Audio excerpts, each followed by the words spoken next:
heard the audio and so here's question number two of the textbook in page 100, right? See how this question is just like that on a website? And you have start, that means go looking into that and back to what we're in there. And selected solutions, stuff exercise that have in Thinkdo.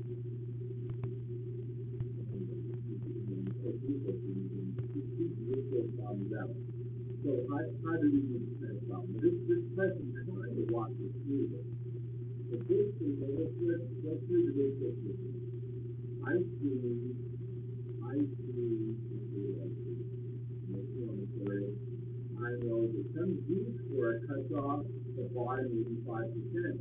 So whatever Z-score that is, I know that 1085 is below it. That tells me that 1015 is above it, which is going to be 1 minus 85, right? Then we can give two reasons why that. Well, that's one reason why. What's another reason why?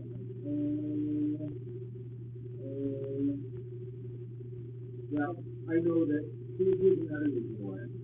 I know that some negative groups have to have, but it's a specific reason to do. But here's where we're headed with it. Okay?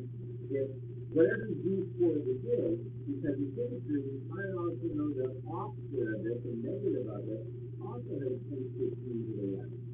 So then, how many, so this says, what's the probability of between that negative and positive group? Well, that's about 15% of here, 15% of here, right? I'm going to go back to percentages.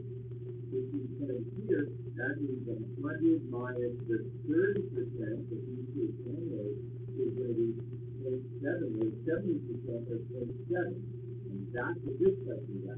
Okay, so if you don't need to use the scale tail, you're just gonna calculate it. You can just think about it this way, and we'll try to do the chemistry. Yes, I just see why it is positive, because if it's negative, it can be less than 50%. Right? If the Z-score is 0, that's the cutoff of 50% either side. So I know if it's 85% less, or 0.85 less, it's got to be a positive. I hope that makes sense.